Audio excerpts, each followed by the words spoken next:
I think it is true that physicians are cogs in that big machine when you're part of an employed system. And you got to ask yourself, what is the machine's goals? What are and in a very analytic way, right? Like, let's call it spade a spade. What is this machine that I've agreed to become a cog in? What is the machine's goals? Welcome to How I Doctor, where we're bringing joy back to medicine. Today, I get to spend time with someone who spent his recent career asking a question that matters more than ever. Can primary care stay independent? And if so, how? Dr. Farzad Mostashari has had an incredible career. But I want to get back to his work today because more and more physicians are being pushed into becoming employees, not just by hospitals, but by private equity and insurance companies. And for a lot of physicians, especially in primary care, it can feel like the only options are to sell or to drown. Independence looks impossible. But as the CEO of Aledade, he has a different perspective. He's been on the front lines of health policy, health tech, and practice transformation for decades. His work is grounded in a belief that independent primary care isn't just worth saving, but it may be the key to fixing so much of what is broken in American healthcare. Farzad doesn't just talk systems, he talks solutions, and in full disclosure, he is one of our angel investors with Offcall. Farzad, welcome to How I Doctor. Thanks for being here. Really glad to be speaking to you and to the audience. Farzad, let's just start with the big picture. What do you think is the most urgent challenge facing primary care physicians right now today? It does seem like I've done a bunch of different things in my career, but in actuality, it's been trying to answer the same question, 7 different ways, which is how do we change the healthcare system into being one that truly tries to answer the question, how do we save the most lives? And the answer to that obviously is through more prevention, more primary care, better chronic disease management. And then the question then is like, well, why don't we do it? And fundamentally, I used to think that, there's this 3-part problem. You gotta have data and technology, you gotta have new workflows, and you gotta have a payment system. And I was like, look, let's start with the technology part, and then we can use that to orient the workflows in the payment system. And I was wrong. I think what we needed to do was to first focus on getting an aligned payment system that makes it, more profitable to prevent strokes than it is to treat strokes. And that's where independent physicians come in from a very first principles sort of way. When we were starting Aledade 11, 12 years ago, I was like, okay, there's this window in American healthcare where the old rules don't hold, where the most powerful people are not the people who can negotiate because they're the biggest and baddest. It's the people who are in this position of strength because they are the trusted sources who can help actually do prevention and who don't get hurt when a patient doesn't get admitted to the hospital. And those are independent primary care practices. The whole power structure in healthcare inverts when payment flips from negotiating fee schedules to keeping people healthy and out of the hospital. It's really interesting you frame it that way because there's been a lot of discussion about prevention and making America healthy again. I certainly feel like I'm an ER doctor, but I still feel kind of blamed that I'm part of like this system that's trying to keep people on medicines and like this belief that I'm doing the wrong thing. But I think to all sorts of physicians, primary care and otherwise, so much of what we do feels like we're trying to do prevention, and we're actually viewed entirely opposite, that we're all like complicit in this big system that's actually trying to make a bunch of money off of kind of keeping people sick. And here's the thing, we are every one of us embedded in a larger organization with organizational incentives. And, this is what I think leads to a fair amount of burnout, is where individual physicians, clinicians know that what their day job demands of them, what their fealty to their organizations, what the CFO wants is different than what they know in an ideal system they'd be able to provide for their patients. It's that discordance, that kind of moral conflict that I think eats away at people and is one of the best reasons to be independent and be able to make decisions independent, just in the patient's best interest, and hopefully in a way that's aligned. It feels like there's two fundamental frictions that I don't know how to escape. One is the individual practice of medicine, where each person you see is a unique biological entity, and you have to take all of their situations and all their past medical history and what meds they take and come up with a unique plan for each person, versus like the system wants everybody to be treated the same way because you can scale things better that way.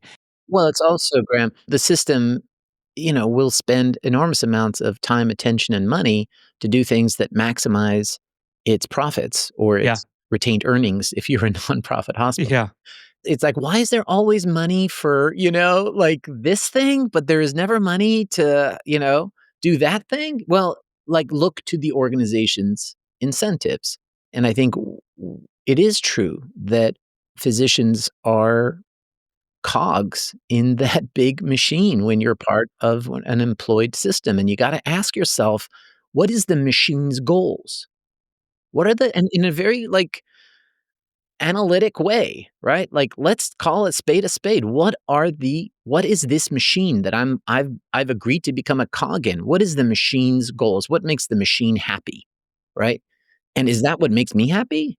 And I think the the ability to define your own machine and to define a business model that is more aligned with what makes you happy, and also the ability to set your own schedule. That's the other thing. The two big things that I think are arguments for dealing with all the undoubtedly like pain in the butt things that go along with being in an independent practice. Who's responsible for the current machine from your perspective? I mean, you've worked in so many different organizations, the federal government, public health. You're now in a private company. Like, who is it the payers? Is it Congress? How do you think about like why the machine is driving in a certain direction that it is? Who made the machine? Good intentions. I love that. I love that. Yes. It's like we're dealing with all of the efforts to patch over all the problems. Let's put in these modifiers and let's make sure that we have integrity, payment integrity, and well, there's overuse of this thing, so let's do and let's have denials and let's have prior auth and let's have right this incredibly Byzantine system for Mipsilandia for determining whether you get a 1.2% raise or not. Like, it's insane. But all of it came from like trying to put one patch on top of another for fundamentally a system that rewards volume and like the things that you can bill more for versus outcomes.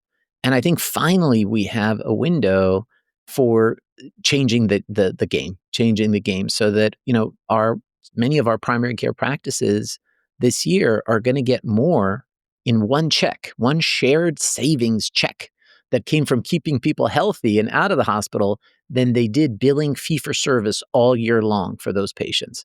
That's when you actually get a different business model. Now you've got me interested. That's a pretty incredible thing you just said. I'm sure every doctor will be interested in, well, how do I get on that train? So tell me where that's coming from. And they should. Every primary care practice, every independent primary care practice should get on that train. And the reality is that we have virtually all the large practices in the country in the Medicare Shared Savings Program, and the vast majority of smaller and independent practices not yet in the program because of the complexity. And that's what we set out to do. Like in New York City, when I was with the city health department, we did the primary care information project, which was giving small independent practices the supports they needed to transition from paper and pen to electronic health records. In the federal government, we set up the regional extension centers, the health IT extension centers, doing that nationwide. And at Aledade, we are doing the same thing. We have our local boots on the ground that helps these small practices be able to get the contracts, the workflows, the data, the software, all that you need in order to succeed in these models, because it really is the way to get primary care paid like specialists is focus focus on the thing that's place to our strength, right? Which is primary care and prevention in a shared savings model. Are you a physician who's thinking about switching jobs or actively interviewing for new roles? Don't go it alone. At Off Call, we believe physicians deserve to be valued and treated fairly. Thousands of doctors are signing up for Off Call to get accurate, reliable, and trustworthy data about new jobs so they can advocate confidently for themselves and ensure their compensation truly reflects their value. Stop getting underpaid and start making what you're worth. Visit offcall.com and sign up today to join our growing network of doctors who are taking back control of their careers.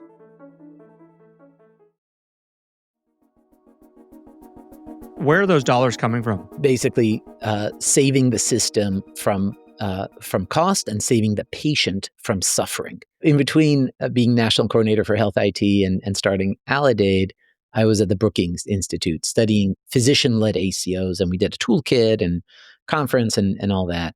And I kept writing scribbling this on every surface. I'd be like, okay, but does this make sense? Like, you get one accountable care organization with 100 primary care docs.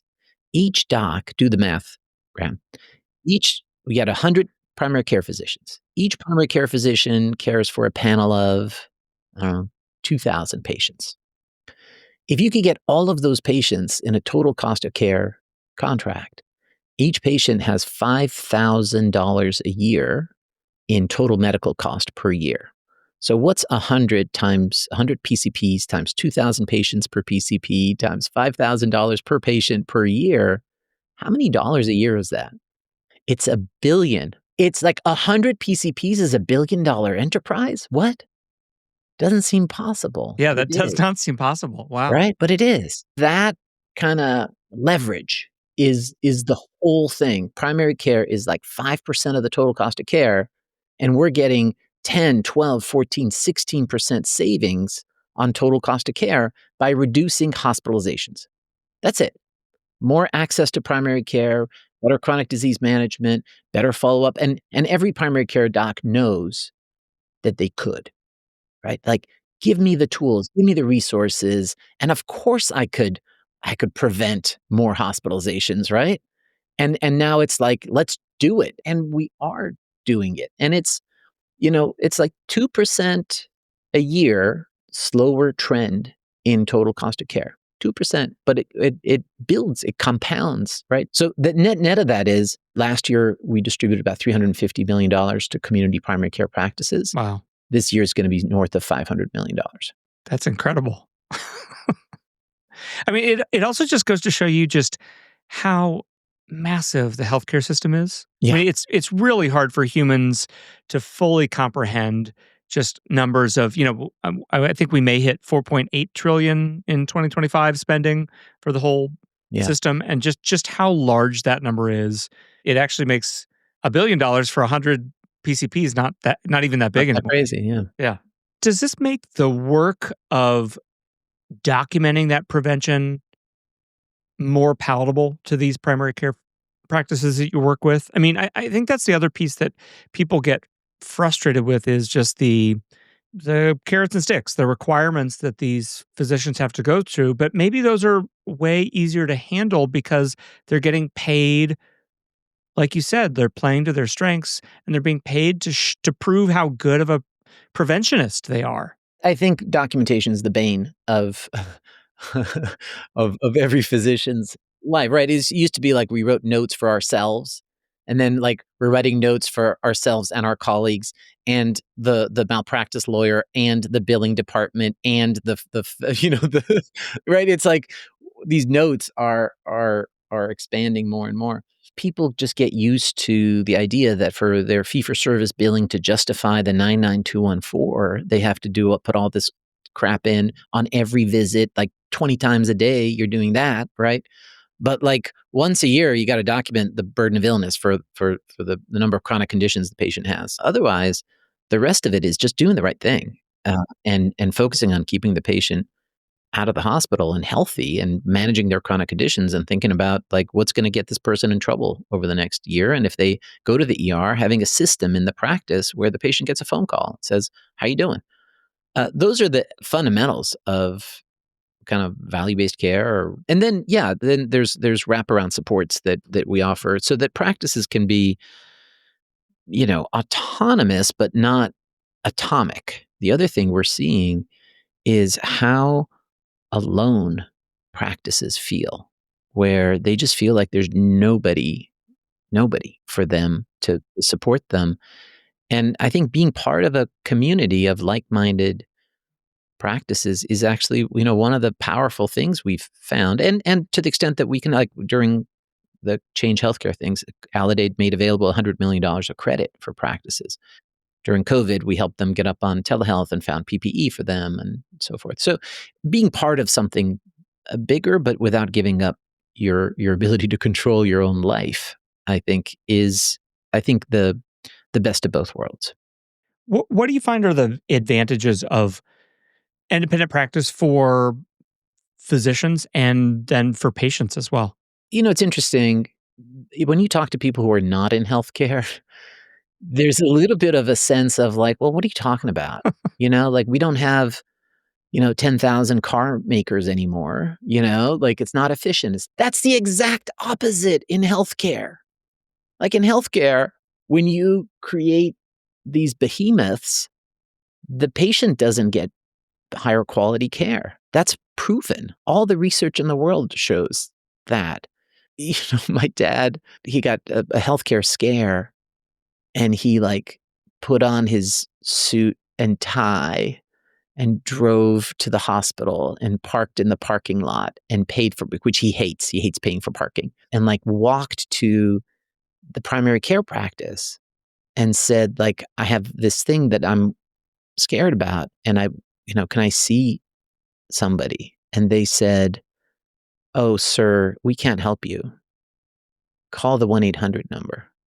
All right. That's what we're getting in the name of scale efficiency is like call the 1-800 customer support line, right? That would never happen at an independent practice. They would find a way to see you, right?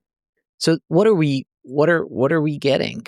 Are you seeing this trend accelerating on your end of people moving back to independence or reforming their own independent groups? It does feel like there is starting to be a sense of like, hey, we should or we need to take this back. It's still too hard. I remember a great quote. It's something like, "You can't judge whether people want to cross the river based on how many people are swimming across." And I think right now, setting up your independent practice, leaving the hospital or whatever, is like swimming across a river. There's not an easy bridge, and so that's one of the things that I hope we and others can help provide is that the easy button of saying, "Hey, you want to start your own practice? Here's some contracts. Yeah. Here's some software. Here's a way to SEO and get some patients in the door. Here's how you set up your revenue cycle." I think that would be awesome. I would love, and I'm sure after this podcast airs, there's going to be a bunch of people who say like, "We do that," Yeah.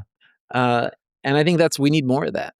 Do you guys have plans to expand to specialty care, or do you think you'll stick to primary care? I think the opportunity is pretty big.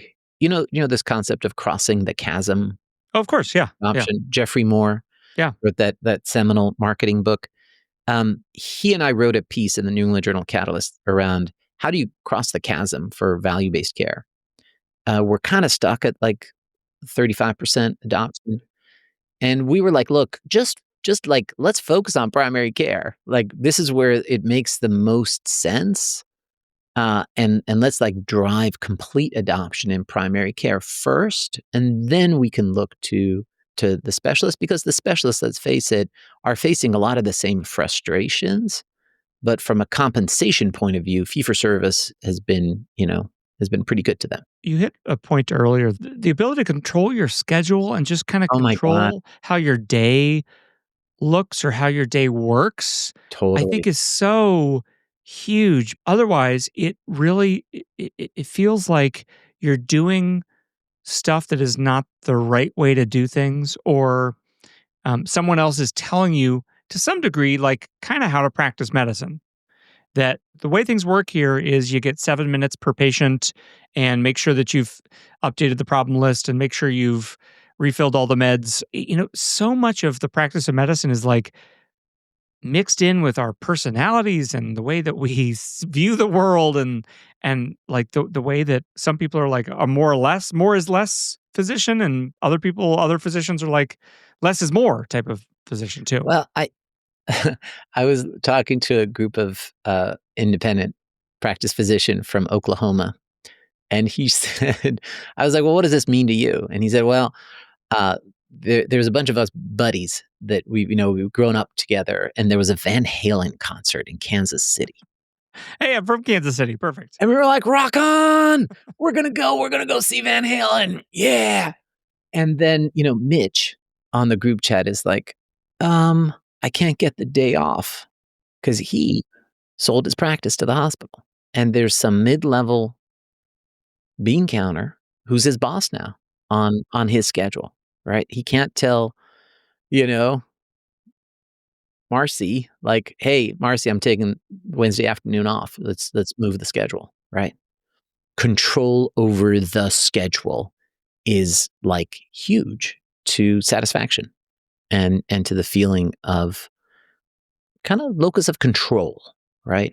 Am I in control or is somebody else in control of me?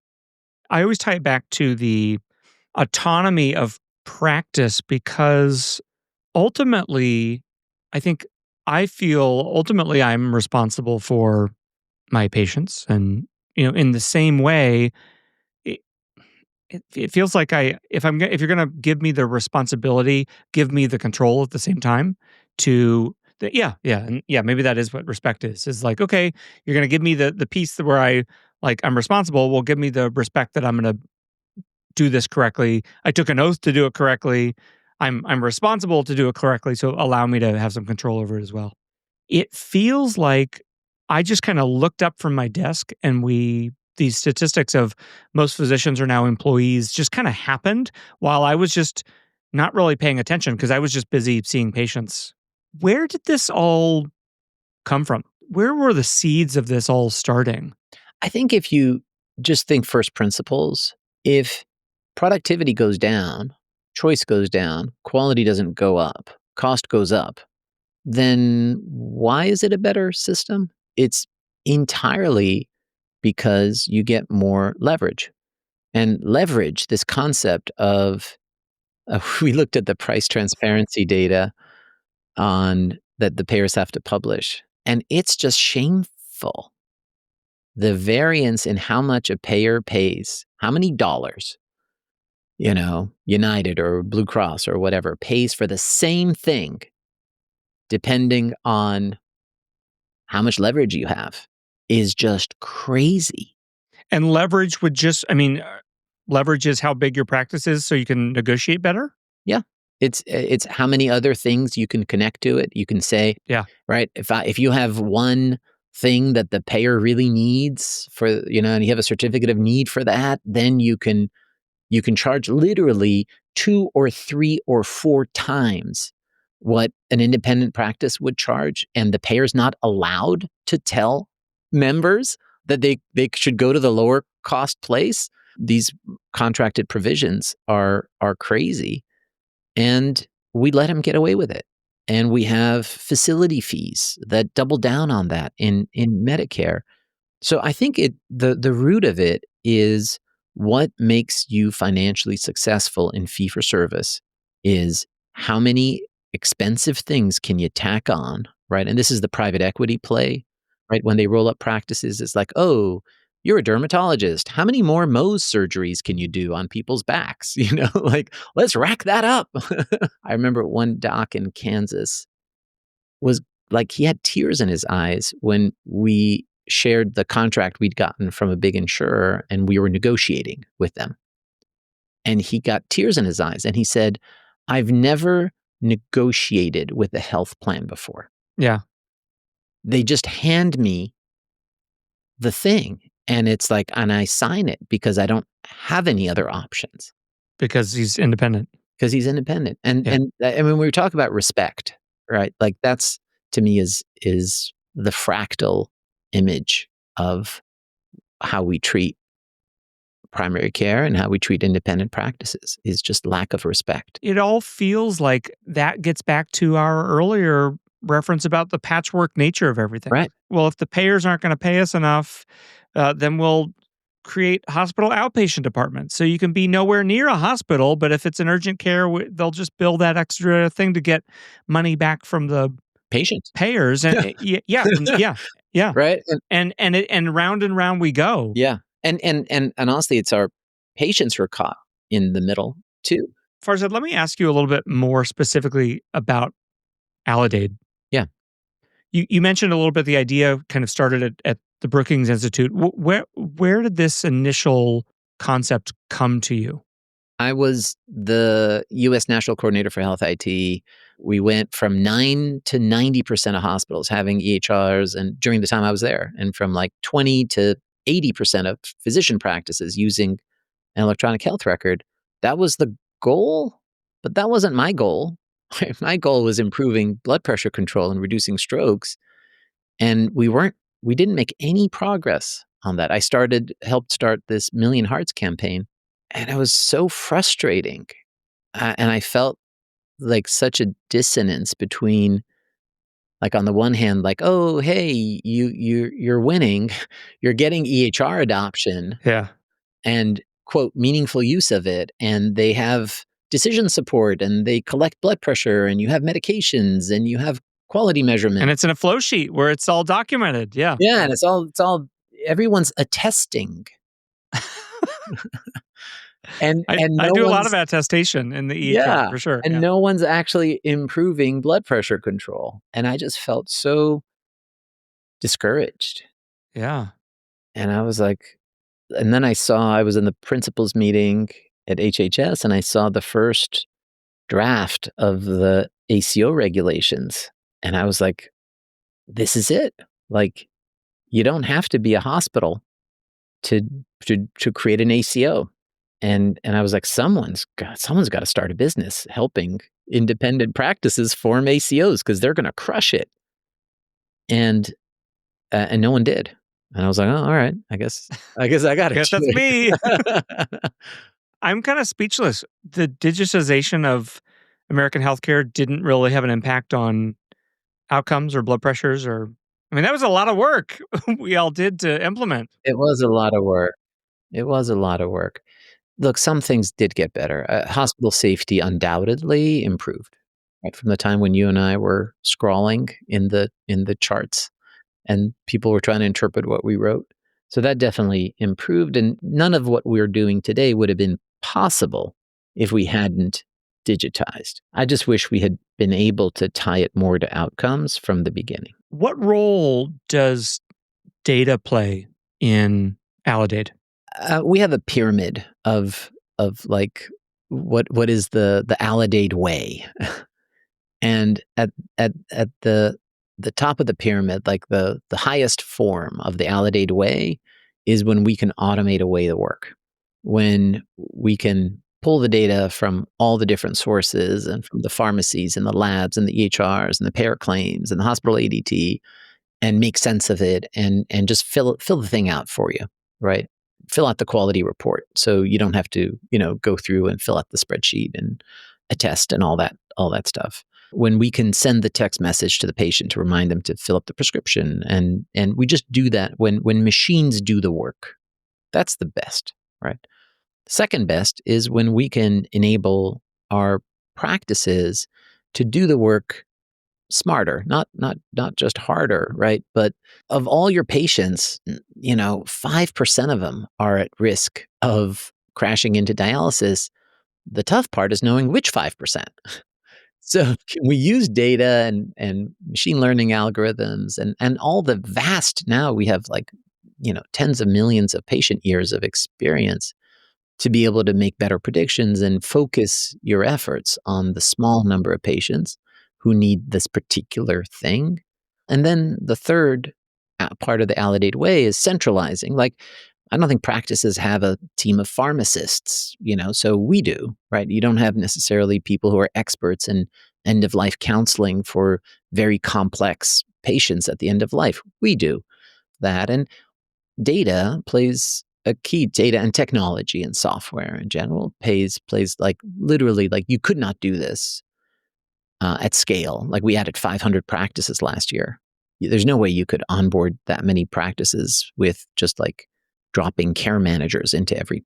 Can you share an example with me of a practice that kind of turned things around? One of our practices in Delaware. I saw him recently, and I was reminded of how 10 years ago, they were one of our first set of practices, and honestly, we didn't know what we were doing, but we knew that if primary care and prevention did actually reduce total cost of care and hospitalizations, then I knew that it would work. But our first year, we didn't get savings. And we reduced hospitalizations, but the hospitals jacked up their coding so that they had more sepsis cases that were highly paid, and our costs went the wrong way. You were probably on the other end of that. Yeah, Just probably. coding. Everyone has sepsis. Yeah. And this doc called me to say, like, he's like, I'm pulling out. I'm pulling out of this.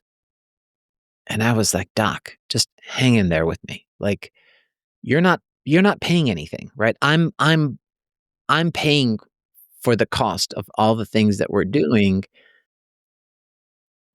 Keep the faith, right? Because I believe. And he was like, "You're not getting paid under the table?"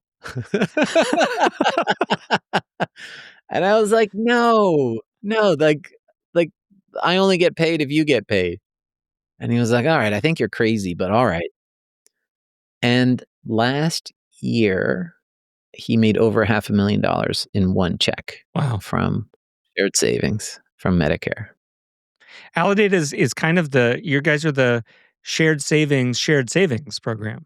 How do you guys decide what new services to provide to your members? Are you polling your member organizations? You looking at data? We're really crazy data people, and one of the things we actually do is we actually do randomized trials because there's so much hopium in this work line of business. There's so much stuff that makes sense. Like, oh, you know what we should do?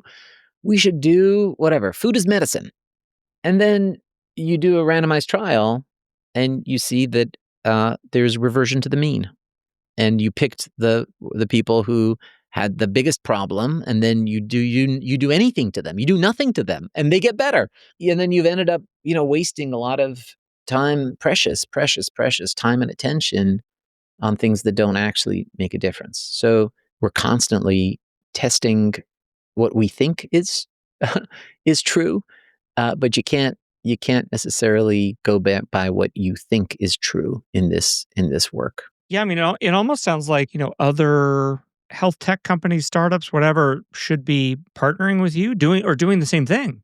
I mean, doing RCTs of, did their food as medicine health tech thing have an actual impact on patients, or is it a great idea but it's not, unfortunately, not effective? I mean, just like many pharmaceuticals, like there are drugs that should work based on what our understanding of the human body and biology and pharmacology, and then you get them into a trial. Sorry, yeah, that didn't do anything. The incentives in fee-for-service for any point solution is to try to apply it to as many people as possible, particularly the ones who are cheapest to deliver it to.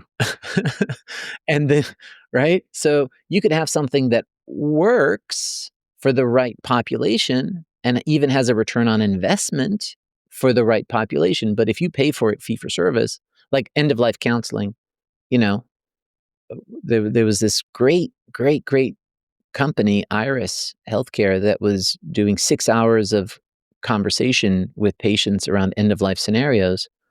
And they were trying to get health plans to pay $1,000. And the health plan's like, well, no, because if I just pay for 6 hours of conversation, you'll have, many hours of conversation, but I don't know if that makes sense. Yeah. And we did a randomized trial, and on the right patients, it was amazing. And the patients had a net promoter score of plus 92. I mean, Wow. I've never seen anything like that, Yeah. right? Yeah. Patients loved having the opportunity to talk about, like, what would you do in various scenarios and these empathetic, caring people. And if you apply it to the right people, then it reduces days in the ICU at the end of Sure. life. But there are a lot of startups who I talk to who aren't willing to subject themselves to that RCT. Farzad, in our last few minutes here, if you could say one thing to every medical student or medical resident about their future and the future of primary care, what do you think you would tell them? I would say, don't be afraid that primary care, oh, it's like low pay or hard, or even independent practice is hard. I think approach it with an open mind and seek out the people. We have a residency training um, program pilot called Alidate First, where we give a subsidy to residents who learn about value-based care, and also they have a chance to rotate with one of our practices. And many of them end up choosing to work in an independent practice Oh, I'm sure. because they see that it can be a great life. Yeah. And that, I think, is focusing on the autonomy and the value of that above all, and being able to do what you believe is right for you and right for the patient is a great blessing. What's one myth about independent practice that you love debunking? The idea that it doesn't exist anymore. And if you look at the data, like every health plan is like, we don't have any more independent practice. I'm like, really? Because we work with, like 40% of your primary care is actually in this long tail of independent practices.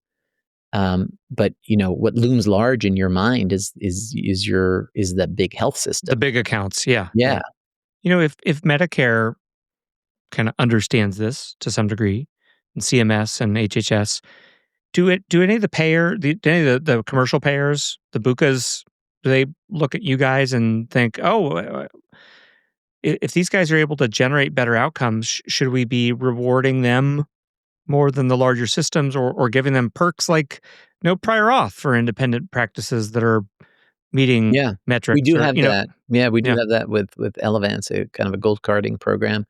We have a 10-year deal with Humana now, and particularly for community health centers, which is a whole other topic. yeah. And I love our federally qualified health centers that are always going to be independent. We're making progress. It's most clear right now on the Medicare and Medicare Advantage side, and I think the challenge will be bringing that. I think employers are going to need to basically be the ones to demand it. And if there are any employers out there listening, let's talk.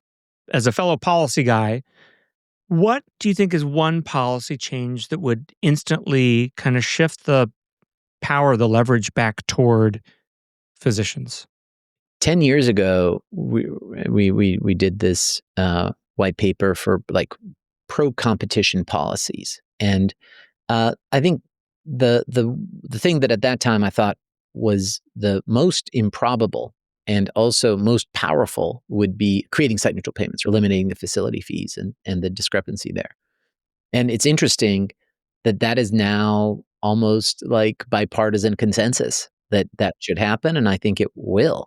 But on the other hand, like in the intervening 10 years, a lot of practices did already get rolled up. The other thing that I'm actually kind of keen on is non-competes.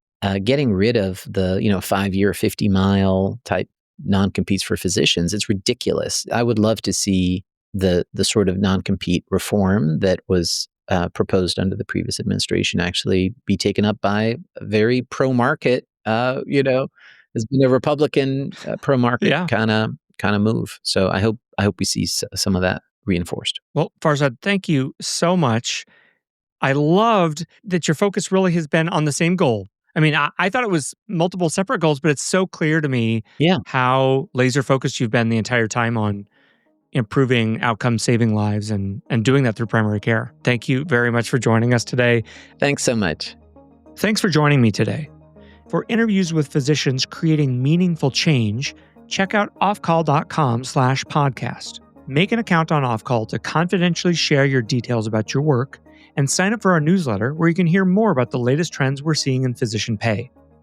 You can find How I Doctor on Apple, Spotify, or wherever you listen to podcasts. We'll have new episodes weekly. This has been and continues to be Dr. Graham Walker. Stay well, stay inspired, and practice with purpose.